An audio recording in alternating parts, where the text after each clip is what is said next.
They called me a madman. And what I predicted came to pass.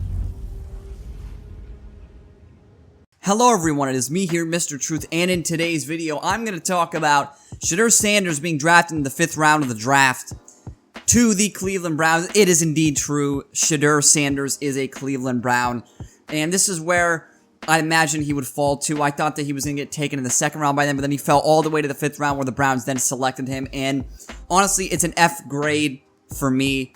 It's not because Shedeur Sanders is like, because this is where I had him value-wise. I'd give it probably like a B or B plus with when it comes to draft grade value.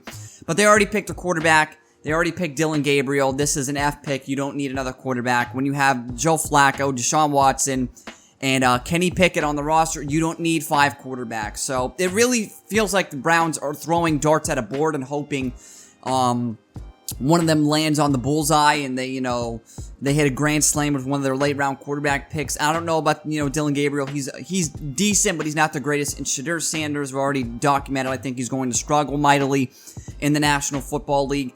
And a lot of people are saying that Shedeur Sanders is a very good scheme fit for the Cleveland Browns. And first of all, I'm going to say, what scheme are they running? Because I don't think these people who are saying that he's a good scheme fit for the Browns know what scheme they're even running, because they threw it almost 70% of the time. They're almost certainly going to do it again this year because they have a very poor running back room. They have Jerome Ford, who has absolutely no burst whatsoever. They did pick Judkins as some other guy. I think the running back from Tennessee, Sampson. But those are, quite frankly, unproven players. You don't know if they're going to be any good at the NFL level. So they have no run game whatsoever. Their offensive line was one of the worst when it comes to pass blocking, and they did nothing really to improve that area whatsoever. And now you have 5 rostered quarterbacks. You have, once again, Deshaun Watson, Kenny Pickett, Joe Flacco, Dillon Gabriel, and now the 5th round selection, Shedeur Sanders. You have all these quarterbacks, and you don't know which one you're going to trot out on the first game of the season. You don't know which quarterback's going to start for you for the season. And I imagine they're going to go through 3-4 probably starters. I think they're going to start They're going to start Pickett, then by week 4, they'll go with Flacco, and then by week 10, they'll go with Gabriel, and then by week 13, they'll go Sanders.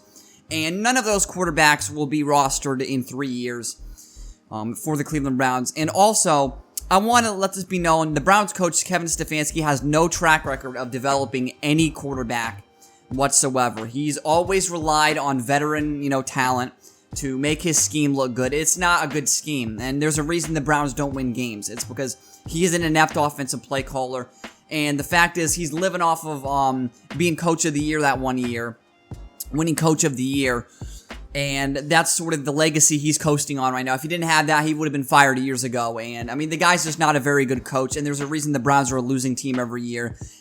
And picks like Dillon Gabriel and Shedeur Sanders are the reason why, because once again, you're throwing darts and hope one hits the bullseye. That's not how the draft works. I know the draft is a crapshoot. I understand that, and you don't know who's good and who's not, and this and that, or whatever the fuck you want to say at this point. But picking 2 quarterbacks in the late rounds, nonetheless, does not make a lick of sense whatsoever, because you're picking them in the late rounds for a reason, because they weren't an early round prospect. It's not like Dillon Gabriel and Shedeur Sanders are project quarterbacks. They're not no Jalen Milroe or anything where they could have untapped potential to be a good quarterback at the NFL level. It's not like that. Dillon Gabriel is old, and Shedeur Sanders is not very good. So, once again, you draft 2 quarterbacks, and none of them really fit what you need right now. I mean, you could say that he fits Dillon Gabriel fits Stefanski's offense. If that's the case, any quarterback fits Stefanski's offense. You could put goddamn Jim Druckenmiller in the offense, and Druckenmiller's a real good scheme fit for Stefanski's offense here in Cleveland. There's no quarterback that's a scheme fit for Kevin Stefanski because he does not know how to develop a quarterback. He's, quite frankly, literally never developed a quarterback. Oh, but he has never had the chance to. That's not fucking true, and you know it.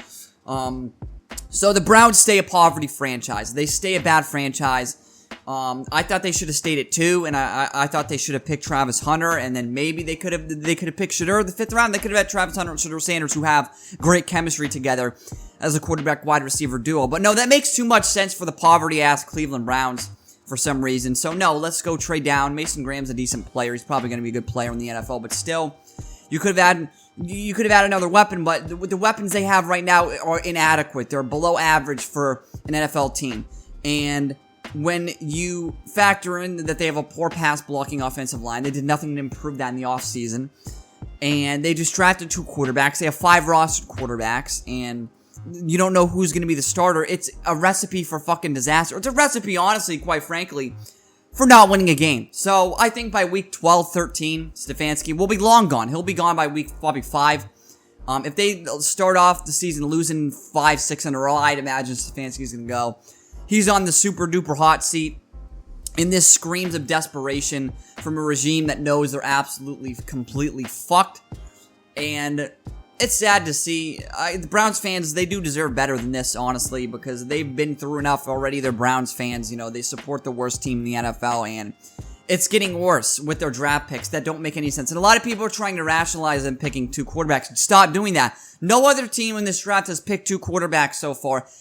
And that makes perfectly logical fucking sense, because there's no reason to pick 2 quarterbacks, because you can just go and get a free agent. There's no point. There's no reason wasting a draft pick on a position where that you don't need. So the Browns are just, I don't know what they're doing. They're taking crazy pills or something. This is, I would say it's sad to see, but it's not. It's typical Browns, typical Cleveland Browns move. So yeah, that's going to be the end of this video. Thank you all for watching. This has been Mr. Truth, and this was nothing but the truth.